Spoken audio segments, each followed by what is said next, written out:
everyone, and you're welcome on my channel Har Ghar English. So now we will discuss the explained difference between research method versus research methodology.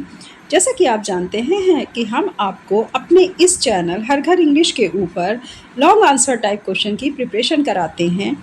ख़ास तौर से BA और MA English literature के students, साथ ही जो UGC net की preparation कर रहे हैं, अगर वो अपनी डीप स्टडी करना चाहते हैं तो हमारे चैनल पर आएँ और चैनल को सब्सक्राइब करें। साथ ही हमारी वीडियोस को देखें और समझें कि किस तरह से एक एक टॉपिक को हमने यहाँ पर एक्सप्लेन किया हुआ है। तो मेरे सभी स्टूडेंट जब अपने क्वेश्चंस को अटेम्प्ट करेंगे तो वो इस बात को ज़रूर ध्यान देंगे कि उन्होंने जो भी मेरे वीडियो से अपने क्वेश्चंस को प्रिपेयर किया है वो आपको एग्ज़ाम में ज़रूर देखने को मिलेगा। आज रिसर्च का जो पेपर हम पढ़ते हैं यानी research methodology in English literature, तो मेरे सभी एमए के स्टूडेंट चाहे वो किसी भी सेमेस्टर के हों, उनको ये पेपर ज़रूर पढ़ना होता है। तो सभी स्टूडेंट्स इस पेपर की तैयारी जब करेंगे तो फर्स्ट टॉपिक से लास्ट टॉपिक तक सिस्टमेटिक तरीके से आप इस पेपर को प्रिपेयर करिएगा। अगर आप हमारी प्रीवियस वीडियो देखेंगे जिसका नाम है रिसर्च मैथोलॉजी के नाम से ही हमने उस प्लेलिस्ट को बनाया हुआ है, तो आप अपने एक एक पेपर की जो प्लेलिस्ट है वो आपके पेपर के नेम पर ही बेस्ड है।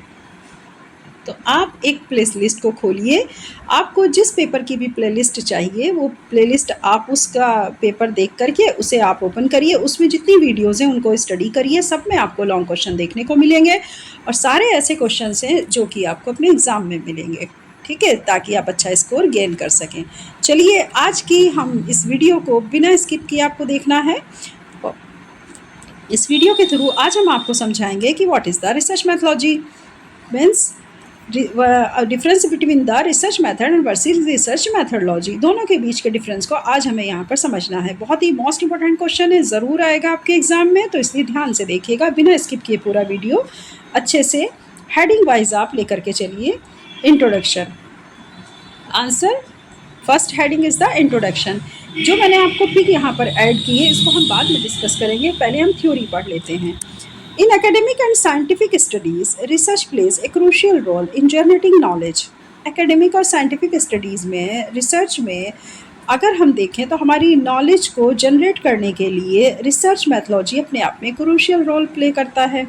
Two important concepts in this process are research method and research mythology.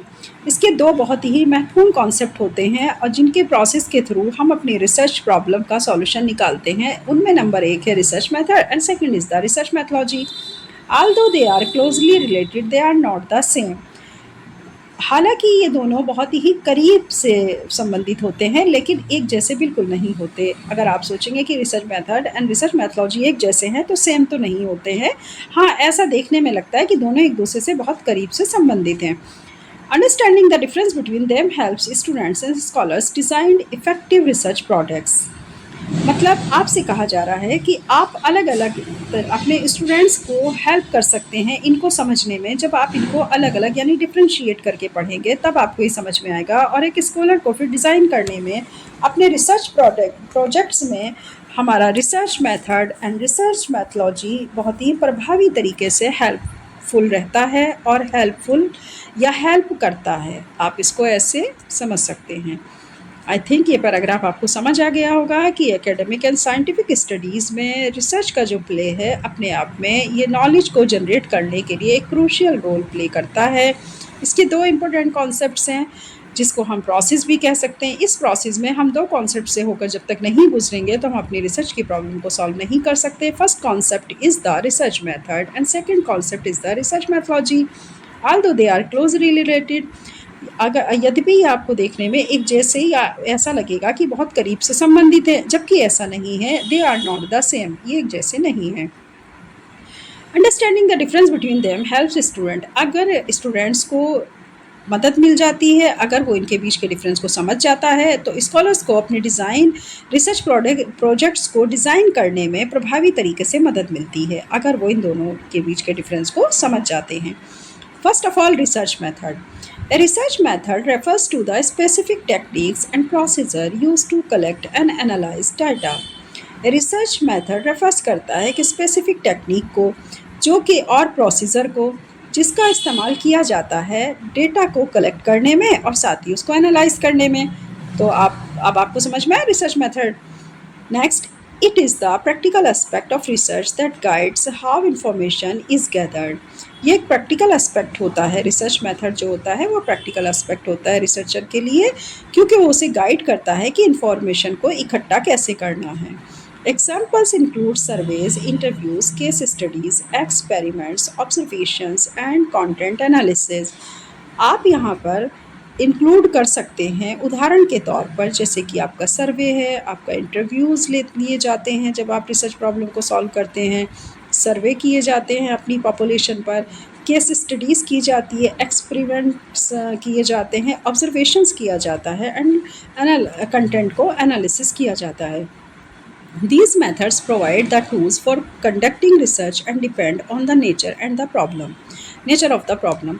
ये मेथड अपने आप में टूल्स को प्रोवाइड कराता है। जब हम रिसर्च को कंडक्ट करते हैं तो ये डिपेंड करता है प्रॉब्लम की नेचर के ऊपर। तो जाहिर सी बात है कि जो हमारा रिसर्च मेथड है वो टूल्स को प्रोवाइड कराने के काम आता है, क्योंकि जब हम रिसर्च को कंडक्ट करने जा रहे होते हैं तो प्रॉब्लम जो होती है हमारी, यानी जो रिसर्च की प्रॉब्लम होती है उसकी नेचर के ऊपर ये पूरी तरह डिपेंड करता है।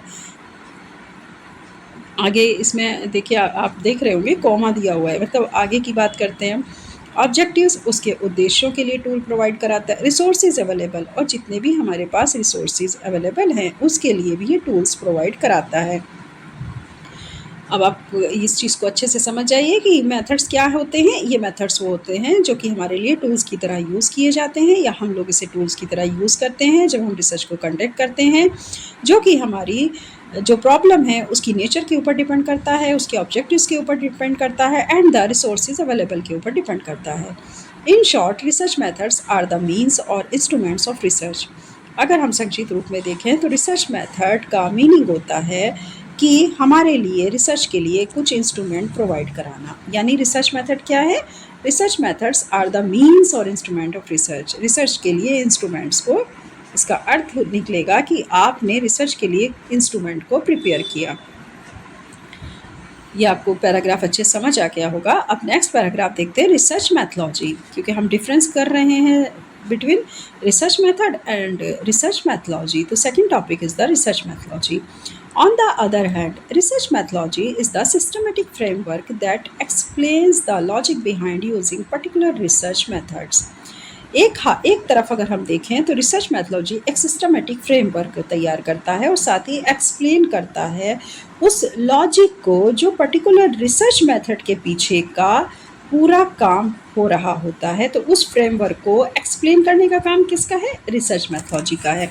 देखिए, हमने अभी आपसे जो ऊपर का पैराग्राफ था उसमें बात की कि रिसर्च मेथड क्या है। Research method as a tool use किया जा रहा है और वो एक इंस्ट्रूमेंट की तरह काम करता है। लेकिन दूसरी तरफ अगर हम रिसर्च मैथोलॉजी की बात करें तो वो एक सिस्टमेटिक फ्रेमवर्क को तैयार करता है जिससे हम अपनी पर्टिकुलर रिसर्च मेथड्स के पीछे का जितने भी लॉजिक हैं उनको एक्सप्लेन कर पाएँ। It deals with the why and how of research. ये डील करता है क्यों और कैसे के साथ में, मतलब ये रिसर्च की जा रही है तो क्यों की जा रही है और कैसे की जा रही है। Methodology focus on the theoretical analysis of the chosen method, their suitability, strength and limitations।